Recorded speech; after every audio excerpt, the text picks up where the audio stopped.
ഇല്ലായ്മയിൽ നിന്ന് രൂപം നൽകപ്പെട്ടുകൊണ്ട് കണ്ണും കാതും ചിന്തയും ബോധനേന്ദ്രിയങ്ങളും എല്ലാമുള്ള നാം ഇന്ന് നമ്മളായി മാറിയെങ്കിൽ മരിച്ചു മണ്ണോട് ചേർന്ന ശേഷവും ഇല്ലായ്മയിൽ നിന്ന് വീണ്ടും സൃഷ്ടിക്കാനും ചോദ്യം ചെയ്യാനും നന്മയുടെ പ്രതിഫലമായ സ്വർഗവും തിന്മയുടെ പ്രതിഫലമായ നരകവും നൽകാൻ കഴിവുള്ളവനാണ് റബ്ബ് എന്ന അള്ളാഹുവിൻ്റെ ബോധ്യപ്പെടുത്തൽ, അത് തിരിച്ചറിയുമ്പോഴാണ് നാം യഥാർത്ഥ ബുദ്ധിയുള്ളവരായി മാറുന്നത്.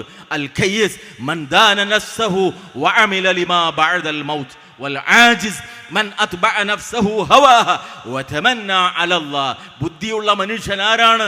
തൻ്റെ ഇച്ഛയെ കീഴ്പ്പെടുത്തുകയും മരണത്തിന് ശേഷമുള്ള ഒരു ലോകത്തിനു വേണ്ടി അധ്വാനിക്കുകയും ചെയ്യുന്നവനാണ്.